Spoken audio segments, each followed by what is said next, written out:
konferensi pers, tetapi kita naik ke live YouTube, live IG, kita mengatakan bahwa sahabat semua, Anda diizinkan untuk upload atau ambil semua informasi tadi, naikkan ke YouTube channel Anda atau ke sosial media Anda. Kalau Anda mendapatkan AdSense, Anda mendapatkan benefit iklan, apapun ambil 100%. Tapi mohon jangan menggunakan nama yang menjadi trademark dari Bosman seperti nama Bosman, Mardigu, Wowi, Sontoloyo, dan lain sebagainya. Anda semua mengerti. Lalu kita melakukan hal yang seperti rutin kita lakukan. Kita memberikan pelajaran-pelajaran yang mungkin lebih spesifik. Kita memberikan julukan kepada orang-orang yang setuju dengan prinsip kita dengan nama New Mind. Sekarang pertanyaan, New Mind itu apa? New Mind adalah yang mereka mempunyai pemahaman terhadap New Economic Model. New Economic Model. Kita adalah kaum secara ekonomi tidak lagi berkiblat pada Adam Smith dan Keynesian. Kita menyebut diri kita adalah post-Keynesian atau Keynesian yang sudah kita lewati. Dan mazhab kita ini dipakai oleh Michael Hudson atau Hudsonian. Michael Hudson dengan Hudson Institute-nya tahun 1971 menyarankan pemerintahan Nixon untuk melepas jaminan emas dalam memprinting dolar. Kemudian menggunakan petroleum untuk printing money sebagai underlying dolar, dan hutang negara-negara lain untuk printing dolar. Sejak tahun 1971, Amerika awal menjadi negara superpower dan terus mengontrol dunia dengan energi dan currency. Kemudian Michael Hudson ngajar di Peking University tahun 1989. Partai Komunis Cina mengadopsi Hudsonian atau post-Keynesian sebagai platform ekonomi dalam negerinya. Dan dua negara tersebut sukses dalam 20 tahun dari 89 ke 2008, di mana adalah Olimpiade Beijing waktu itu. Dunia tercengang dalam 20 tahun saja.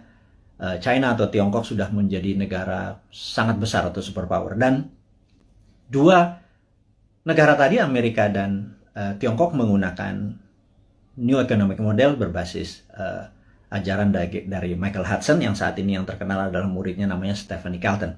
Dan itulah orang-orang yang kalau nanti 2024 kita mendapatkan kepercayaan, mungkin penasihat ekonomi kita adalah Michael Hudson dan Stephanie Kelton yang akan membawa Indonesia menjadi punya model baru, New Economic Model, di mana kita mungkin negara kita tidak ada interest atau bunga lagi, pajak turun gitu ya, berbeda dengan sekarang yang pajaknya naik. Hal ini adalah karena kita New Economic Model. Jadi New Economic Model kita menyebut diri kita sebagai New Mind. Kemudian New Mind memahami apa yang namanya geopolitik.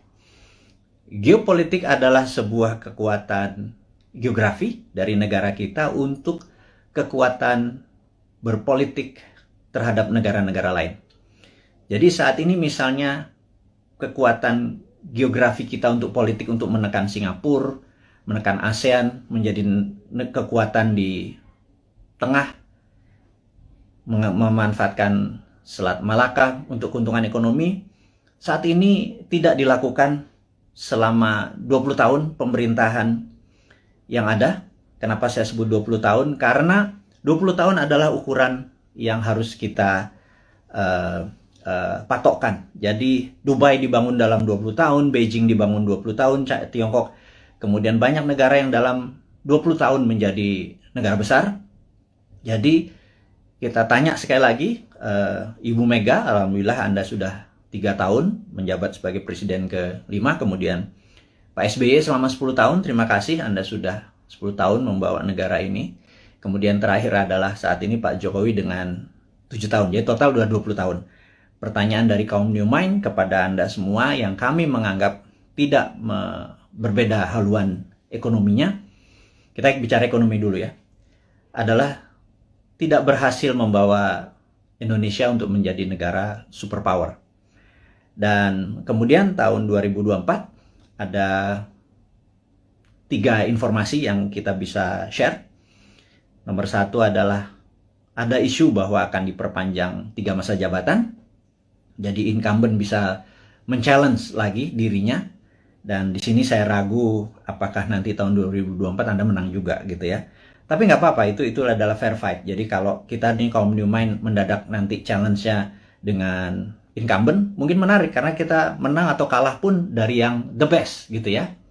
Kemudian ada isu kedua yaitu tidak 3 kali masa jabatan tetapi ditambah 3 tahun.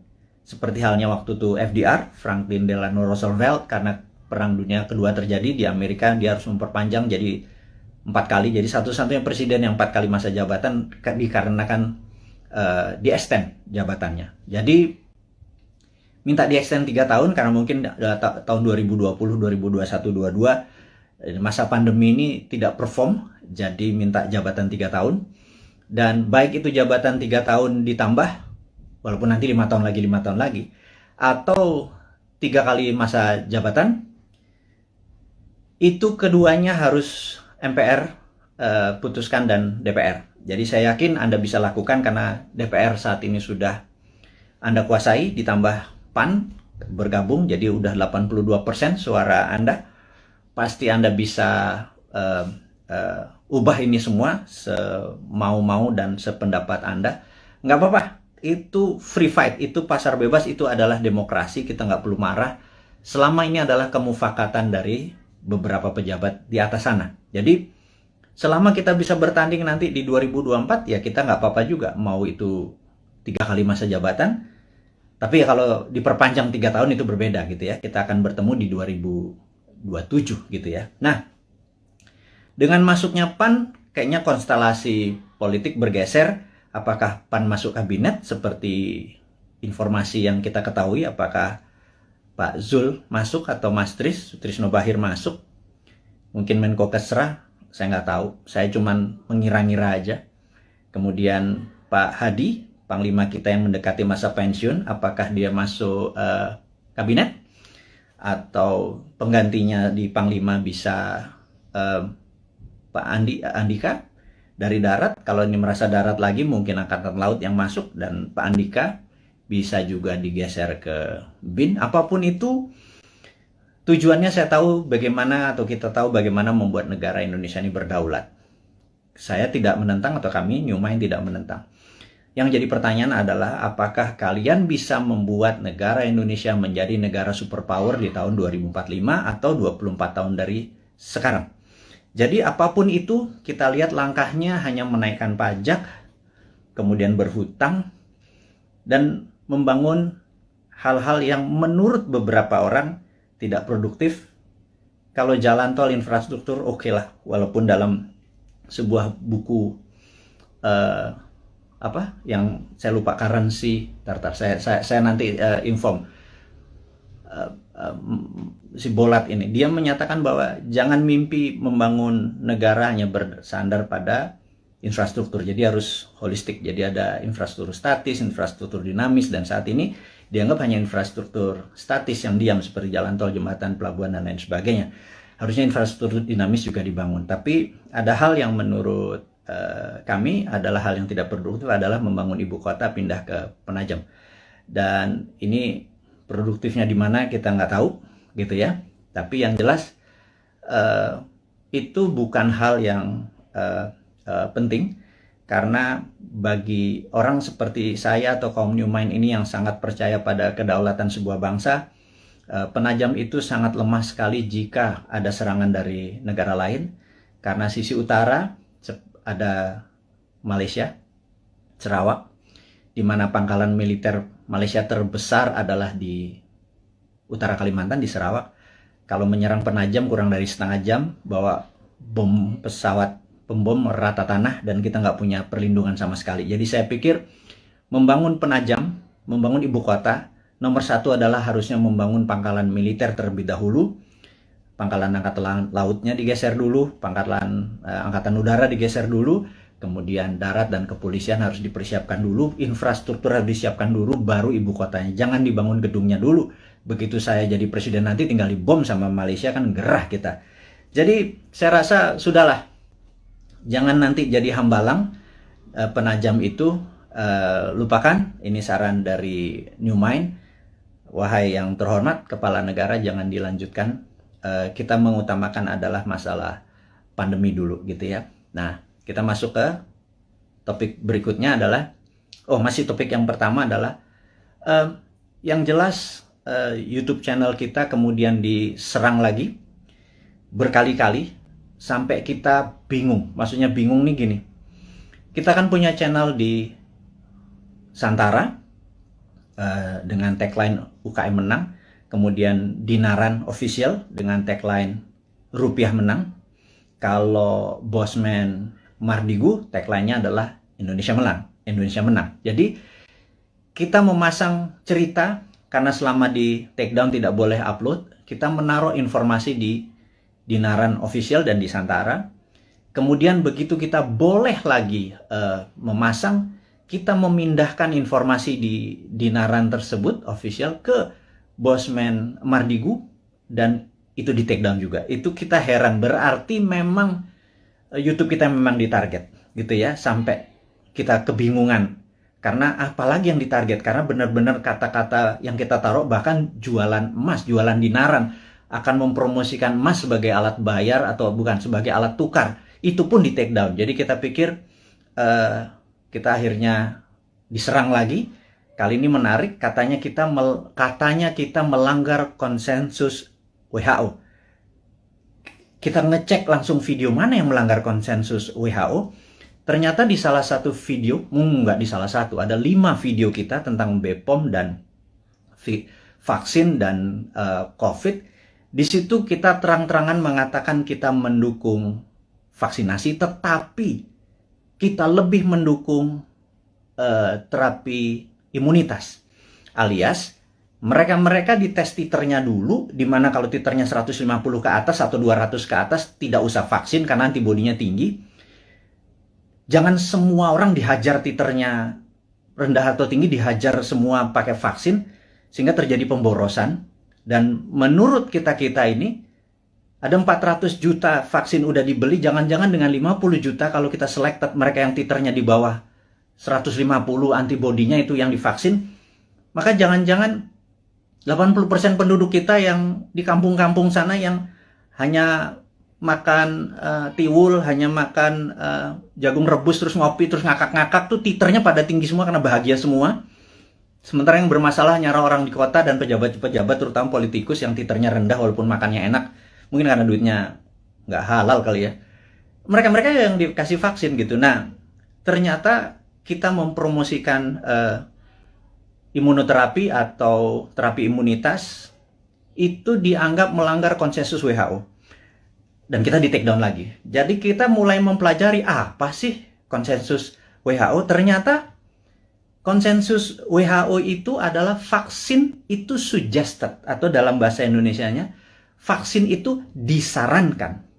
Sementara kayaknya ya, pemerintah kita kayaknya, sekali lagi ya, mohon maaf nih, kayaknya, kalau Anda marah, Anda geeran, atau Anda baperan. Kalau baperan jangan jadi pejabat ya. Jadi, kayaknya di Indonesia vaksin itu mandatori, diwajibkan.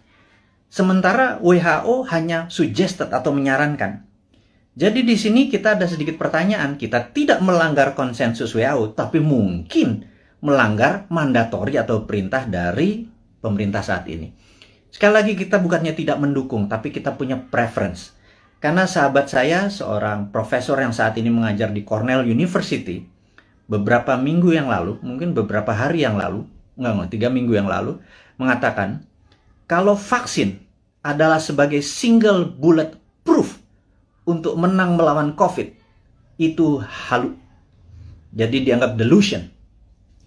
Jadi menurut beliau, kalau kita menganggap atau kita berpikiran bahwa untuk menang melawan virus corona ini, vaksin adalah satu-satunya single bullet proof, itu delusion. Jadi itu kata-kata sebenarnya cukup sadis gitu ya.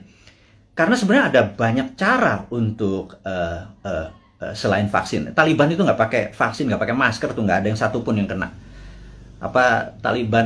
COVID-nya takut sama Taliban. Itu aja berpikir sangat sederhana. Nah, jadi sahabat semua, akhirnya kita singkatnya adalah di take down forever, permanen. Jadi mendengar hal itu terjadi, RIP, rest in peace, kita dalam waktu 4 jam langsung membuat Bosman Mardigu official. Dan entah bagaimana, tahu-tahu ada 5-6 akun mirip-mirip, ada Mardigu Wowi official, Mardigu Bosman Mardigu unofficial. Apapun itu, saya minta dengan segala kerendahan hati dan dengan segala hormat Anda untuk mengganti dengan nama, jangan pakai trademarknya Bosman. Sekali lagi, saya dengan hormat memohon Anda untuk mengganti. Karena saat ini orang begitu membuka akun tersebut menjadi tidak terdistract ya dengan penampilan Anda tersebut. Saya tahu niat Anda baik, tetapi saya sudah wanti-wanti, jangan pakai nama trademarknya Bosman, tapi videonya Anda upload, Anda re-upload, Anda share, Anda berhak atas itu semua. Tidak ada hak paten atau right yang saya tuntut, tidak ada. Tetapi jika ada orang keberatan, sayalah keilmuan tersebut yang akan dipertanyakan. Jadi Anda tidak akan bertanya. Jadi sekali lagi, saya mohon maaf untuk Anda. Saya minta dengan segala hormat untuk mengganti channel tersebut, sehingga Bosman Mardigu official adalah satu-satunya akun. Dan ke depan kita akan punya gaya lain, punya genre lain, punya aliran lain, demi membuat Anda semua mengerti otot atau muscle knowledge atau otot bernegara yang lain yang akan kita ajarkan, yang akan membuat kita menjadi negara besar superpower di 2045. Dan di sini Anda akan selalu mendengarkan kata-kata berulang, yaitu New Mind 1, nomor 2 adalah 024, di mana kita target 024 adalah New Mind sudah mendapat mandat. Itu bukan berarti Bosman atau seorang Mardigu menjadi presiden, tapi kita berharap dalam 3 tahun ke depan, ya, kemarin kita udah punya 171 juta viewer. Kalau satu orang menonton 10 video Bosman, maka ada 17 juta sahabat Indonesia yang sudah menonton video Bosman. Kalau kita menarget 1 miliar viewer dengan teman-teman, ada sekitar 100 akun bersama-sama. Kalau 1 miliar viewer ditonton, maka kalau satu orang nonton 10, ada 100 juta warga Indonesia sudah terkena dengan New Mind. Saya harapkan secara pribadi 70% menerima konsep tersebut. Kalau 70% menerima konsep tersebut, ada sekitar 70 jutaan orang. Itu sudah hampir 50% dari mata pilih di 2024. Dan inilah yang menentukan course atau Indonesia mau kemana nantinya. Maksudnya begini, sahabat semua, sahabat muda, saya mengkhususkan Anda yang berjiwa muda dan masih muda, yang saat ini umurnya 40 tahun paling tua atau 40 tahun ke bawah. 3 tahun lagi paling tua adalah 43, 45 mungkin ya. Dan Anda yang berusia 45 tahun ke bawah, di tahun 2024 Anda adalah merupakan 71% mata pilih. Sebenarnya Andalah yang menentukan negara Indonesia ini mau kemana. Masih bergantung pada IMF? Monggo. Masih berhutang? Monggo. Pilih aja siapa-siapa yang kira-kira mirip-mirip dengan genre-genre atau aliran 3 presiden terakhir. Pak Bu Mega, Pak SBY, dan Pak Jokowi gitu ya. Atau Pak Jokowi itu sendiri. Jadi, kalau Anda masih mau miring ke Tiongkok, pilihlah yang kita sebut para old mind. Jadi, kalau nanti di 2024 Anda masih memilih old mind, ya nggak apa-apa juga gitu ya. Ya sudah, saya secara pribadi tidak kalah, tidak menang.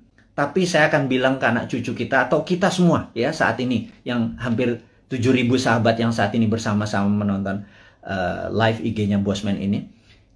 Saya mohon dengan amat sangat, Anda fight untuk hak Anda fight untuk cucu turunan Anda, sehingga nanti Anda berkata bahwa anakku atau cucuku, dulu eyang, dulu mbah, dulu Pak Ade, dulu apapun itu, kita fight untuk membawa Indonesia dengan memberi pelajaran baru supaya Indonesia menjadi negara berdaulat superpower di 2045. Tapi kami kalah.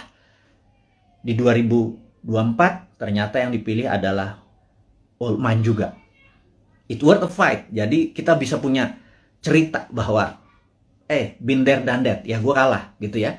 Tapi kalau kita menang, percayalah, New Mind akan membuat Indonesia menjadi negara superpower di 2045. Detailnya kita selalu urai di dalam 1000 video ke depan, dalam 3 tahun, 1000 itu hampir 3 tahun, itu akan mengurai dengan rinci apa yang harus kita lakukan mulai dari sekarang sampai 2024, dari 2024 sampai 2045. Kita rinci bagaimana Indonesia untuk menjadi negara superpower year to year-nya. 2025-nya ngapain, 2026-nya ngapain.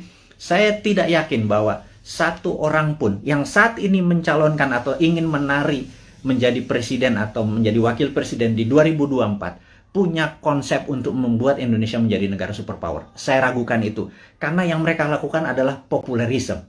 Ingin menjadi populer, dengan populer mereka diharapkan mengambil hati rakyat, terus mereka memilih. Yakin kita nanti begitu dia jadi, dia bingung mau diapain negara ini gitu ya. Beda dengan New Mind. New Mind tidak ingin menari untuk menjadi presiden, tetapi konsepnya yang akan kita bawa agar siapapun yang nanti menari di 2024 membawa konsep ini yang akan membawa Indonesia menjadi negara superpower di tahun 2045. Itu 24 tahun dari sekarang. Jadi kita harus bersiap-siap menuju ke tahun 2045, dan kalau kita mundur 2029 atau 2034 telat kita ya, sekali lagi. Nah, sahabat semua, jadi saya rangkum sesi pertama, yaitu mengingatkan untuk Anda mensubscribe Bosman Mardigu Official, dan tolong sebar dan viralkan. Kemudian isinya mau di re-upload di YouTube channel Anda atas nama Anda pribadi, monggo. Karena kita akan fight dalam jangka panjang. Dan jangan lupa Anda harus mempromosikan Anda punya YouTube, IG tadi, dan lain sebagainya. Karena jangan Anda menunggu bola, Anda hanya menggunakan video Bosman, harus terus mengharapkan orang nonton, kemudian mengharapkan AdSense. Nggak bisa begitu. Anda harus berkeringat untuk apapun yang Anda dapat. Anda promosikan video-video tadi di video YouTube channel atau sosial media Anda. Dan tadi pagi saya heran, saya naikkan sesuatu di IG. IG ini saya agak sedikit deg-degan. Karena di Agustus kemarin 5 kali kita diperingati. Bahkan kita ada kata-kata ganyang koruptor, itu di take down. Itu cukup kaget saya. Jadi rupanya apapun yang ditulis, di caption oleh Bosman, bahkan video dari orang lain yang penontonnya cuma 300, kita ambil, kita upload di tempat Bosman, toto dalam 1 jam ada 100.000 viewer, captionnya kita mungkin berbeda dengan yang lain, toto di take down. Jadi tadi pagi di take down lagi, cukup kaget saya.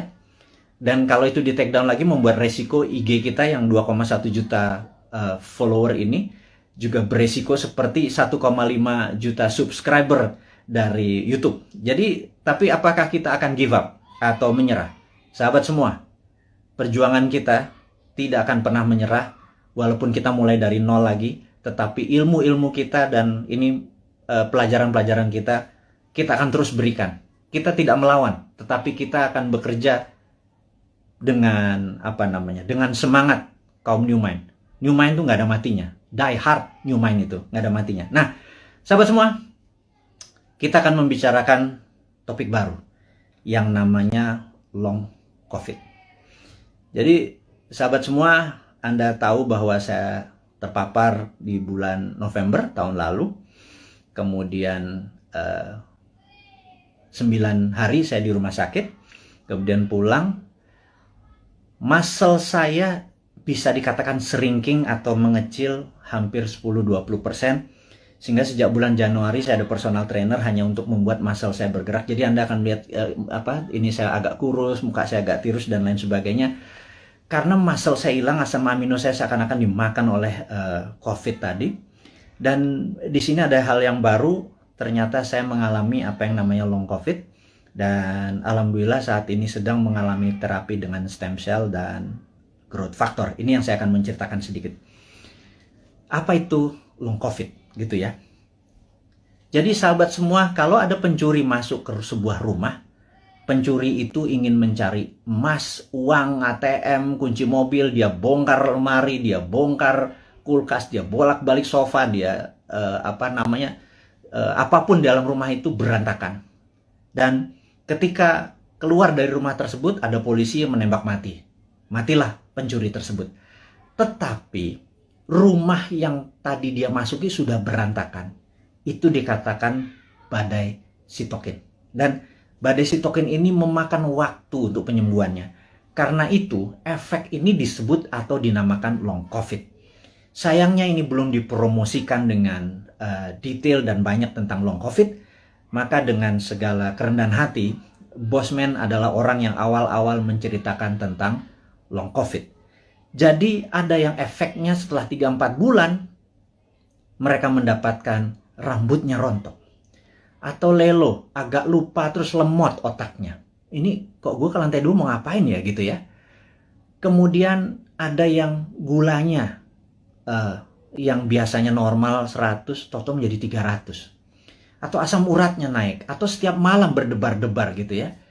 Sahabat semua, ada 4 juta saudara kita terpapar COVID dan menjadi penyintas. Sudah sembuh. Dari COVID-nya. 50% katakanlah yang 2 juta itu menjadi normal kembali. Tetapi yang 2 juta ini saat ini mengalami efek long COVID mulai dari yang kecil sampai yang severe atau yang parah. Dan sebagaimana kita ketahui bahwa 90% korban meninggal karena COVID-nya sudah negatif. Alias kena badai sitokin atau organ-organ tubuhnya terkena pengaruhnya tadi. Jadi sahabat semua, bagaimana solusi long COVID ini gitu ya. Saya akhirnya sangat serius mendalami ini. Saya bergabung dengan beberapa dokter yang saya anggap mereka adalah pejuang-pejuang kesehatan. Kami memfokuskan dengan stem cell dan growth factor. Dan alhamdulillah siapapun yang terkena COVID, kami injeksi, kami tidak minta bayaran.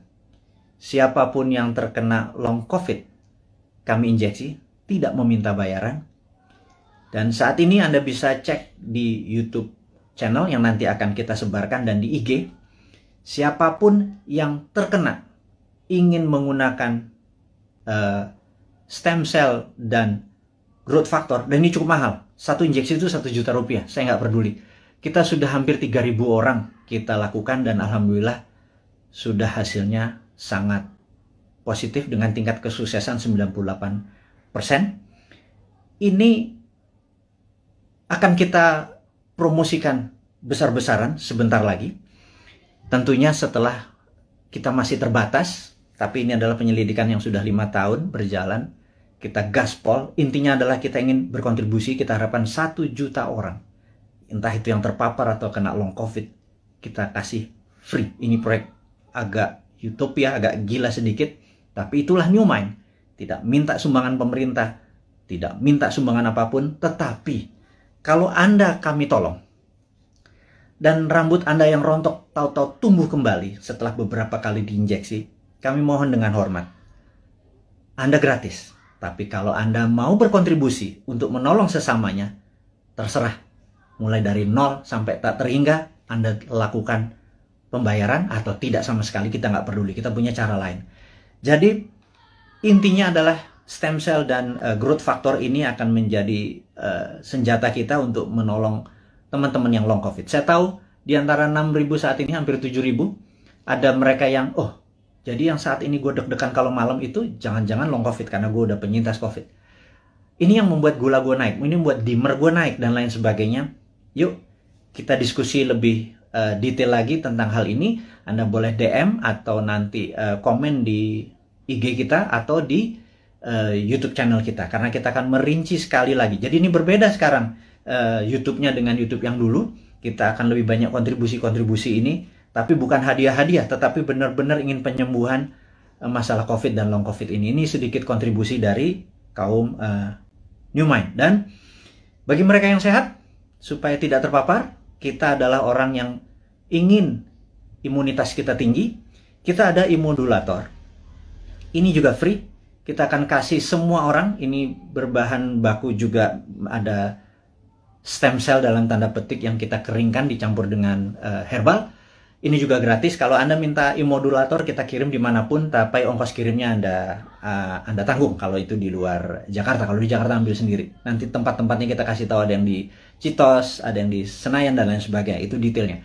Immodulator ditargetkan adalah mereka yang ingin titernya atau antibodinya tinggi, atau mereka yang dalam proses penyembuhan setelah recover dari COVID. Sekali lagi, kita akan menyiapkan immodulator. Namun kalau long COVID tadi yang stem cell dengan growth factor, kita injeksi ke muscle atau daerah bokong gitu ya, akan kita masukkan. Oke, itu adalah informasi kedua, sahabat semua. Yang ketiga adalah sahabat saya, seorang profesor filosofi, guru besar universitas cukup terbesar di Jawa Tengah, tadi pagi menyatakan, Mas Mardigu, sampean ini memang gila katanya. Anda benar-benar mendeklar diri Anda sebagai Westphalian. Saya begitu dikatakan saya sebagai Westphalian ini saya tertawa.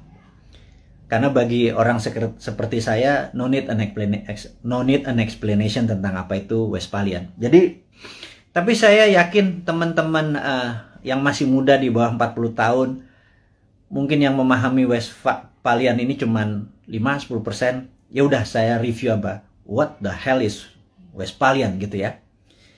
Jadi Westphalian ini adalah orang-orang yang mendukung. Ini adalah di abad 17, tepatnya mungkin tahun 1648. Ada Westphalian, sebuah kota yang sekarang di wilayah Jerman, Westphalia. Itu mengadakan treaty, perjanjian antara kaum monarki dengan nasionalis. Jadi disitulah masa keemasan awal kaum nasionalis yang nanti melahirkan demokrasi, dan masa suram dari kerajaan atau monarki. Dan sejak saat itu negara-negara Eropa perlahan-lahan monarkinya makin turun dan berakhir di Perang Dunia Pertama. Negara-negara menjadi nasionalis atau disebut nation state. Nation adalah negara, state adalah bangsa. Jadi negara bangsa adalah pemahaman Westphalian. Kemudian di Perang Dunia Pertama, Westphalian menguasai 80% dunia, monarkinya nggak sampai 20%. Kemudian di 1945 Perang Dunia Kedua, ada 100 negara lahir dan semua adalah Westphalian, sehingga monarki menjadi mengecil. Tapi orang-orang monark ini melakukan memutasi. Mereka menjadi raja-raja seperti Rothschild, Oppenheimer, dan lain sebagainya. Ada 13 raja-raja, keluarga raja-raja, dalam tanda petik, bukan raja beneran, tapi raja ekonomi. Nah, mereka inilah yang mulai menggarap dunia tahun 50-an, 60-an, 70-an terus. Dan mereka yang kita sebut sekarang dengan nama globalis. Jadi globalis ini anti-nation, anti-negara, anti-bangsa. Globalis hanya peduli pada NIK, nomor induk kependudukan. Mereka hanya peduli pada numbers dan sertifikasi. Jadi saya tidak menentang vaksin, saya menentang sertifikasi. Jadi ini jelas ya posisi saya ya. Saya anti sertifikasi, saya anti dimonitor, saya anti diikuti, dibedah. Kita kemana aja, masuk ke mall, keluar mall, masuk ke sini, kita dibedah, kita diikuti, dan ada nomor serinya. Itu adalah cita-cita globalis dari dulu. Kita sebagai kaum Westphalian yang nasionalis patriotik, kita menganggap bahwa mereka adalah common enemy atau musuh bersamanya. Dan globalis ini di belakang Tiongkok dan di belakang Amerika dan negara-negara lemah. Jadi kita takutkan negara tetangga ini sudah terpengaruh dengan globalis, sehingga kita kaum nasionalis, kaum Westphalian ini ya dibungkam, entah di YouTube-nya, entah di IG-nya, tahu-tahu kita dibungkam karena mereka tidak ingin semangat nasionalis seperti yang Pak Karno promosikan menjadi penghalang kesuksesan mereka mensertifikasi dan memberikan numbers kepada penduduk dunia. Tapi kata-kata guru besar tadi tentang kita adalah Westphalian dan diserang untuk dibungkam membuat saya tertohok. Intinya adalah benar juga ya. Jangan-jangan itu yang terjadi. Tapi apapun itu, kedepannya kita akan terus memberikan informasi kepada sahabat semua dimanapun Anda berada dengan ilmu-ilmu kekinian yang tujuannya adalah Anda di tahun 2024 yang 71% ini, saya minta dengan hormat menentukan apakah Anda mau membuat Indonesia menjadi negara superpower di tahun 2045 atau Anda tetap ingin Indonesia menjadi negara mediocre seperti saat ini di tengah-tengah dan di trap kena debt trap, kita nggak bisa kemana-mana, siapapun jadi presidennya, menjadi pemimpinnya, terborgol sampai tahun 2045. Anda bisa pilih itu semua, dan untuk itu saya mohon dengan amat sangat Anda promosikan ide-ide dari New Mind ini dengan siapapun. Kita challenge ilmu kita ini, kita lakukan studi lebih dalam lagi. Tujuannya adalah untuk membuat Indonesia berdaulat seperti kaum Westphalian atau nasionalis. Tapi kalau Anda memilih menjadi sama globalis, monggo juga 2024 kita memilih enggak, kita bukan nasionalis, kita setuju sama globalis, kita ikut Tiongkok, kita ikut Amerika, kita ikut IMF, kita ikut obor, kita ikut globalis, silahkan juga. Itu ada pilihan Anda. Tapi saya secara pribadi menyatakan diri saya anti globalis, saya Westphalian, saya nasionalis, saya patriotis, dan saya harap mereka-mereka yang mengadopsi New Mind berpendapat bahwa kita anti bunga, deposito kita tidak ada bunga, rupiah kita berputar, dan salah satu transaksinya kita nanti bisa menggunakan alat tukar baru yang namanya emas, di mana cadangan deposito emas kita cukup besar yang bisa menjadi underlying dari transaksi menggunakan emas. Ini adalah prinsip-prinsip New Mind. Sahabat semua, kita sudah bersama-sama hampir 1 jam. Ada 3 topik hari ini yang kita diskusikan. Saya harap video ini bisa Anda tonton sekali lagi untuk memahami maksud-maksud kita ke depan. Kita tidak anti vaksin, kita anti sertifikasi, kita dukung pemerintah dengan vaksinasi, kita dukung dengan strategi menyelesaikan masalah long COVID dan COVID dengan saat ini kita menggunakan stem cell dan growth factor, dan itu sifatnya free, kita dukung. Jadi kita menganggap bahwa vaksin sebagai single bullet proof, itu harus ada solusi lain, jangan satu-satunya vaksin, yaitu kita menggunakan solusi dengan stem cell dan growth factor. Yang kedua, kita mengingatkan ada yang namanya long COVID. Long COVID adalah efek setelah terpapar COVID yang saat ini kita duga ada 2 juta sahabat kita, mulai yang terkena dari yang paling ringan hingga yang paling berat. Dan ini akan kita gratiskan semua pengobatannya, dan nanti diskusinya kita ada di DM, di sosmed kita, atau nanti akan informasikan ke YouTube. Terus subscribe YouTube kita, perbanyak YouTube kita, informasinya semua ada di sana. YouTube kita akan menjadi baru, sosmed kita akan menjadi baru, dengan tujuan untuk menjadikan Indonesia baru. Akhirul kalam, saya ucapkan terima kasih atas perhatiannya, mohon maaf lahir batin. Wassalamualaikum warahmatullahi wabarakatuh.